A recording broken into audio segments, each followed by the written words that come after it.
Part 16 of 2, number 28. If your desire to visualize a different environment, if you desire to visualize a different environment, the process is simply to hold the ideal in mind until your vision has been made real, and give no thought to persons, places, or things, and these have no place in the absolute. The environment you desire will contain everything necessary. The right persons and the right things will come at the right time and in the right place. That's a good one to remember. 29. It is sometimes not plain how character, ability, attainment, achievement, environment, and destiny can be controlled through the power of visualization, but this is an exact scientific fact. 30. You will readily see that what we think determines the quality of mind, and that the quality of mind in turn determines our ability and mental capacity. And you can readily understand that the improvement in our ability will naturally be followed by an increase in attainment and greater control of circumstances. 31. It will thus be seen that natural laws work in a perfectly natural and harmonious manner. Everything seems to just happen. If you want any evidence of this fact, simply compare results of your efforts in your own life when your actions were prompted by high ideals and when you had selfish or ulterior motives in mind. You will need no further evidence. A lot there with ulterior motives, hiding stuff, thinking you slick, thinking people don't see what you be doing. Like a little child hiding something behind their back thinking you can't see it. 32.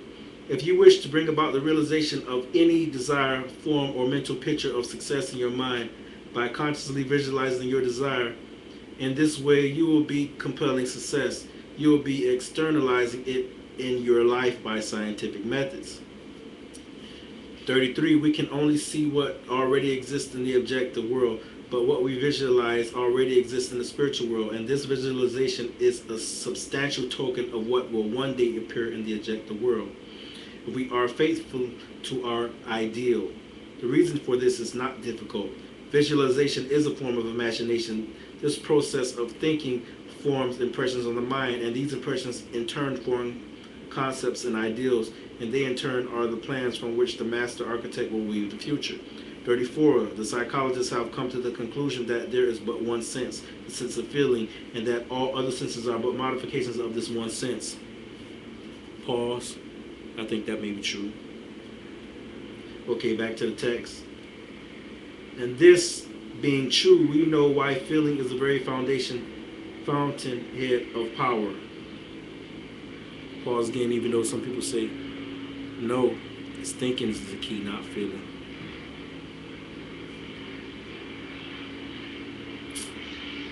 And again, some teachers say all that stuff merges once you get to a certain level. Back to the text. We know why feeling is the very foundation. We know why feeling is the very fountainhead of power. Why the emotions so easily overcome the intellect, and why we must put feeling into our thought if we wish results. Thought and feeling is the irresistible combination. 35. Visualization must, of course, be directed by the will. We have to visualize exactly what we want. We must be careful not to let the imagination run riot. Imagination run riot. I think I read this whole book before. I don't remember that one. But I'll be coming back to listen to myself read my book. Yeah.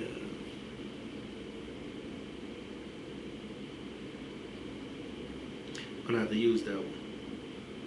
Imagination is a good servant but a poor master. And unless it is controlled, it may easily lead us into all kinds of speculations and conclusions which have no basis or foundation of fact whatever. Every kind of plausible opinion is liable to be accepted without any analytical examination, and the inevitable result is mental chaos. 36. We must therefore construct only such mental images as are known to be scientifically true. Subject every idea to a searching analysis and accept nothing which is not scientifically exact. When you do this, you will attempt nothing but what you know you can carry out, and success will crown your efforts. And this is what businessmen call farsightedness.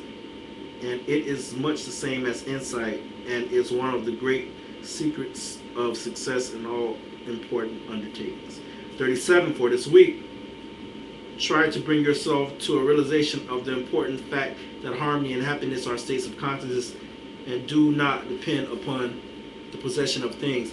That things are effects and come as a consequence of correct mental states. So that if we desire material possession of any kind, our chief concern should be to acquire the mental attitude which will bring about the desired result. This mental attitude is brought about by a realization of our spiritual nature and our unity with the universal mind, which is the substance of all things. This realization will bring about everything which is necessary for our complete enjoyment. This is scientific or correct thinking. When we succeed in bringing about this mental attitude, it is comparatively easy to realize our desire as an already accomplished fact. And we can do this, and when we can do this, we shall have found the truth which makes us free from every lack or limitation of any kind.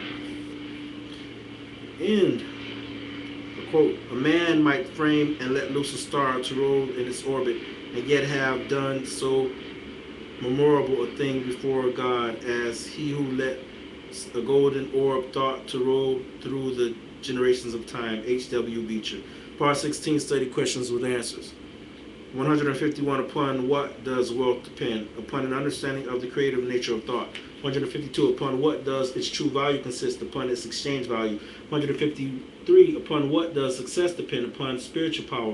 154, upon what does this power depend? Upon use, and use determines its existence. 155, how may we take our fate out of the hands of chance? By consciously realizing the conditions which we desire to see manifested in our lives. 156, what then is the great business of life? Thinking. 157, why is it so? Because thought is spiritual and therefore creative. To consciously control thought is therefore to control circumstances, conditions, environment, and destiny. 158, what is the source of all evil? Destructive thinking. 159, what is the source of all good? Scientific, correct thinking. 160, what is scientific thinking? A recognition of the creative nature of spiritual energy and our ability to control it.